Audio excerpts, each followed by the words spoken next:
অনেক সন্তানরা আছে যারা এতটাই প্রেশারাইজড বাবা মাকে নিয়ে, এতটাই প্রেশারে থাকে তারা, যে তারা স্বাধীনভাবে কিছু চিন্তা ভাবনা করতে পারে না, মানে স্বাধীনভাবে কিছু করবো, কিছু ভাববো, সেটাই পারে না। বাবা মার তরফ থেকে তাদের এত প্রেশার, আমার এটা স্বপ্ন তোকে নিয়ে, আমার এটা স্বপ্ন তোকে নিয়ে, আমি চাই তুই এটা করিস। কিন্তু সেই বাচ্চাটার যে কী স্বপ্ন, সেই বাচ্চাটার কী ইচ্ছা, সেটা নিয়ে অনেক বাবা মাই অতটা বদার হয় না, অতটা ভাবে না।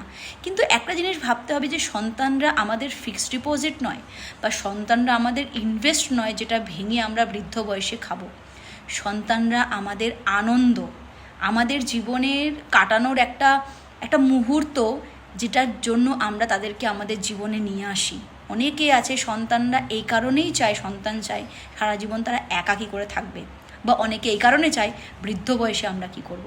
কিন্তু সন্তান কিন্তু এইসব কিছুর জন্য নয়।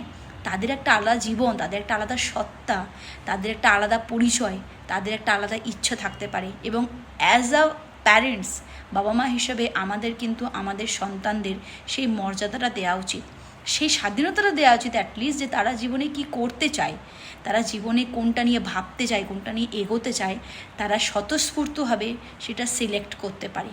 এবং অনেক সন্তানরা এই প্রেশারটা না নিতে পেরে কিন্তু ডিপ্রেশনে চলে যায়। আমরা সেটা অবশ্যই চাই না। তাই সন্তানদের তাদের মতন ভাবতে দেওয়া উচিত, আমাদের তাদেরকে সাপোর্ট করা উচিত, অ্যাটলিস্ট অ্যাজ প্যারেন্টস আমি এটাই বুঝি।